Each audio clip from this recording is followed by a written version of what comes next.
क्या हो जब एक रात ऐसी आए कि वो कभी ख़त्म ही ना हो, तो तुम क्या करोगे? ऐसा ही हुआ था अमन और रिया के साथ। अमन और रिया एक कपल थे और बिहार से थे। वो अपने मेडिकल की पढ़ाई पूरी करने के लिए मध्य प्रदेश आते हैं। अमन और रिया ना ही भगवान पे बिलीव करते थे और ना ही भूत प्रेत पे। वो किसी भी नेगेटिव एनर्जीज़ को नहीं मानते थे और जो उनके सामने इन जैसे बातों पे विश्वास करता था वो उसका मजाक भी उड़ाते थे अंधविश्वासी कहकर। उनका एक दोस्त था आरव।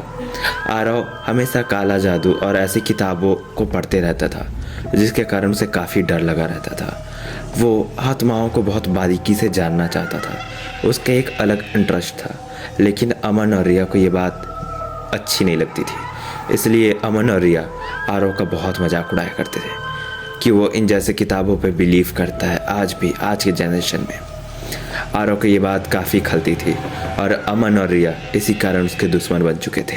जब मेडिकल कॉलेज के रिजल्ट्स आए तो अमन और रिया काफ़ी अच्छे नंबर से पास हो चुके थे, पर आरव फेल हो चुका था और वो घबरा रहा था कि ये बात कहीं अमन और रिया को ना पता चल जाए, वरना वो उसका बहुत ही मजाक उड़ाने वाले थे इस बार। ये डर के कारण वो गुमसुम होने लगा और काफ़ी दिनों तक किसी से नहीं मिला, ना ही कोई फ़ोन कॉल, ना ही कोई मैसेज, कुछ भी नहीं। सब लोगों से अलग रहने लग गया था। एक दिन उसे एक किताब मिलती है जो काफ़ी डरावनी और अजीब दिख रही थी। बहुत पुरानी थी वो किताब। उस किताब में आत्माओं को वश में करने के लिए था और उसमें अपनी इच्छा लिखने के लिए थी। आरव उस किताब में कुछ लिखता है और सो जाता है। महीने बीत गए थे जब आरव वापस अपने कॉलेज में आया था, एक अलग अंदाज में, मानो वो आरव था ही नहीं। उसके चेहरे पे वो हंसी, उसका वो चलना, मुस्कुराना। अमन और रिया को तो बिलीव ही नहीं हो रहा था कि ये आरव ही है, क्योंकि आरव बहुत ही चेंज हो चुका था। फिर आरव उनके पास आता है और कहता है कि अगर तुम्हें आत्माओं पे बिलीफ नहीं है, तुम्हें डर नहीं लगता, तो चलो तुम मेरे एक डेयर को कंप्लीट करके बताओ, बस एक रात के लिए। अगर तुम ऐसा कर दोगे तो तुम जो बोलोगे मैं वो करूँगा, फिर तुम मुझे अपना गुलाम ही क्यों ना बनाओ, मैं करने के लिए तैयार हूँ। अमन और रिया इन दोनों को चैलेंजेस काफ़ी पसंद थे और आरव इस ईगो में आकर बोला था कि उन्हें ये बात खल जाती है और वो ना चाहते हुए भी उसके बात को सीरियसली ले लेते हैं और उसके बात को मानने में मजबूर हो जाते हैं। अमन और रिया एक कपल थे। उन्हें एक डेयर मिलता है कि बस तुम्हें एक रात एक कॉलेज में बिताना है। वो कॉलेज पहले से ही भूतिया था, वहाँ पर कोई नहीं रहता था। वो 12 साल से कॉलेज बंद था।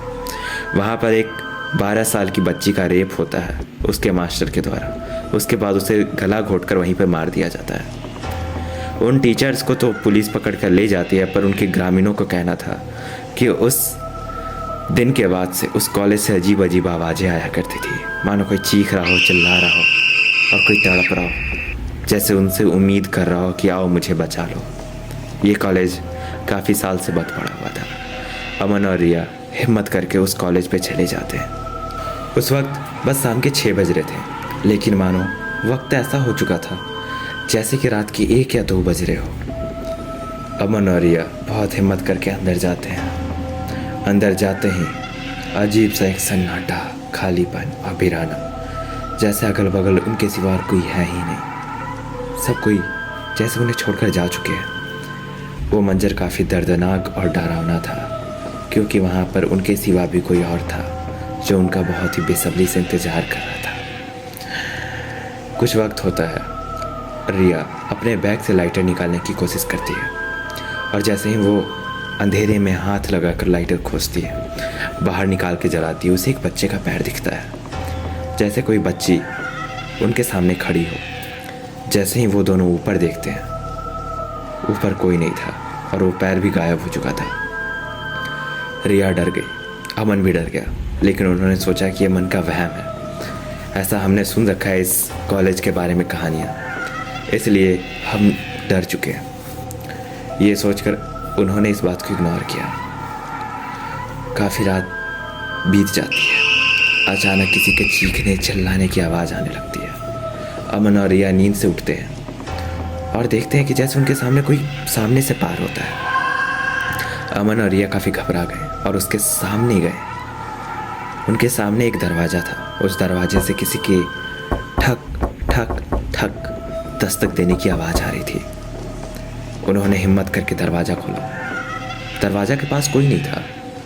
फिर जहाँ पर वो सोए हुए थे, मानो उस जगह से कोई दीवारों को कुरेद रहा हो अपने नाखूनों से। अजीब सी एक आवाज़ जो काफ़ी इरिटेटिंग हो ऐसी आती है।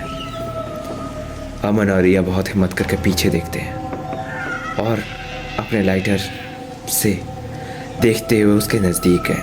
उन्हें एक बच्ची दिखती है जो काफ़ी घायल थी, और जैसे ही वो उसके पास जाते हैं, अमन उस बच्ची के कंधे में हाथ रखता है।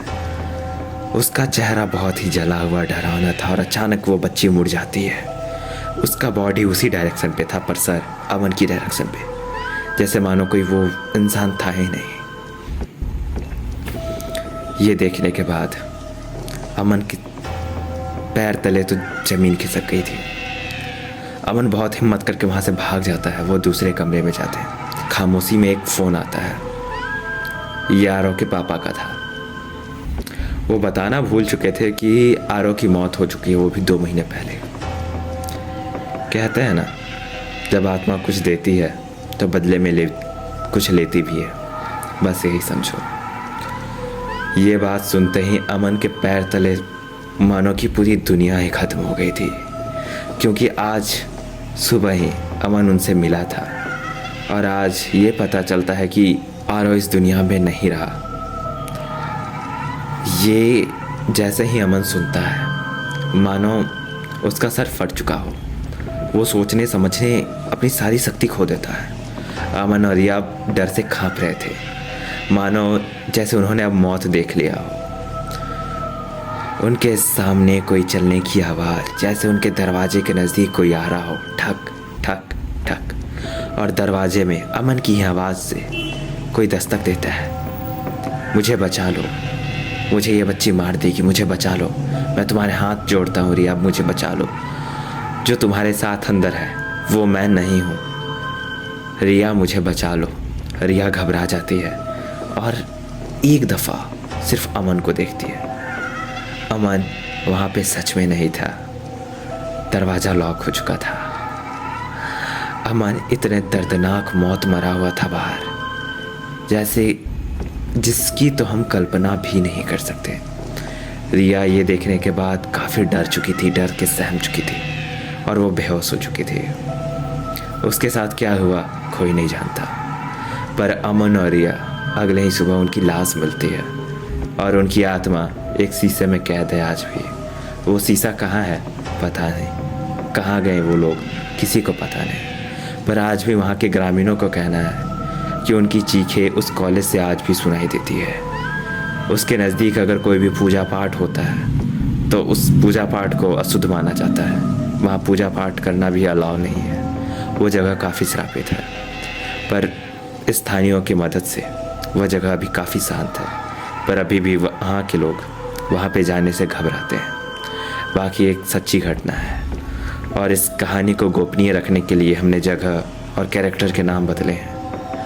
बाकी ऐसी रियल घटनाओं के लिए हमें सब्सक्राइब कर ले, ताकि ऐसे ही डरावनी और सच्ची घटनाओं से हम आपको रूबरू करवा सकें। सब्सक्राइब ना हो